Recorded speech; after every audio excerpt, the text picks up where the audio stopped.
International Justice Mission is a human rights agency made up of Christian professionals, so investigators, social workers, lawyers, who intervene directly in cases of violence among the world's poor. So in places where children have been trafficked for sex, or children have been sexually abused, or widows have had their land stolen, IJM shows up. We're about 95% indigenous to the countries that we work in. Intervenes in these cases to bring relief to the victims, accountability to the perpetrators, and to work to see that the public justice system functions on behalf of the poor. Well, the book came about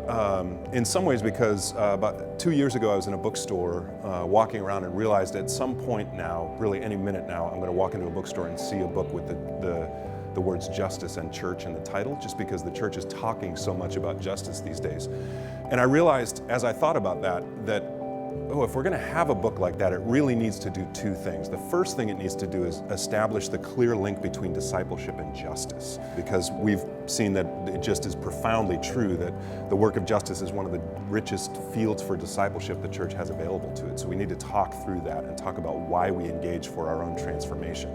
And then secondly, such a book would need to be really practical about what churches are doing and can do to find engagement in the issue both locally and internationally. And from about a decade of experience at International Justice Mission, we just felt like we had a lot of practical information to offer churches about what it looks like when they engage. This is why we wrote the book, The Just Church, in the first place, because it can be actually quite challenging for congregants, especially, to try to figure out how to get their churches involved. And I think one of the reasons is that for churches that exist, even in parts of the world that have just a little bit of affluence, they tend to become almost addicted to the resulting security that affluence can provide, and find themselves more and more maybe isolated from issues in the world like justice issues, particularly violent justice issues. So the book really is about drawing out the reality of what's going on in the world and the reality of how clearly God speaks about it in the scriptures. In my experience, what the real challenges have to do with, for churches engaging in the issue of justice, particularly churches in the US or other parts of the developed world, is that we're really struggling with a form of isolation that's almost become an addiction for us. That what we tend to want to do is withdraw ourselves from anything in the world that's painful to contemplate or think about. So this idea of protection and security becomes the thing we seek after primarily. So we try to keep our children safe, we try to keep ourselves and our spouses safe,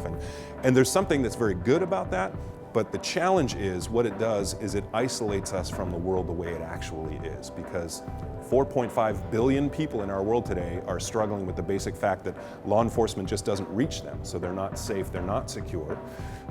and that's just a reality in our world today. One of the unintended consequences of that kind of isolation is that we actually read the scriptures differently from our point of view of safety. We don't see the scriptures talking about injustice the way they actually do, because the scriptures actually are very literally describing the kind of violence that the poor suffer every day.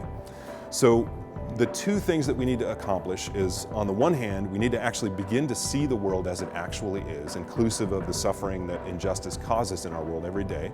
And we need to begin to see the scriptures clearly for what they actually say, in terms of their compelling call for us to actually engage in these issues in a very real and meaningful way. So, because that's a challenging task, because we're talking about actually there's a cultural headwind out there that would keep us from doing this, the reason the book, The Just Church, was written was actually to give a whole bunch of resources to people to begin this process of reversing that spiral of isolation, so that they can come out open to the call that God issues for us to engage, and with the ability to see the world as it really is.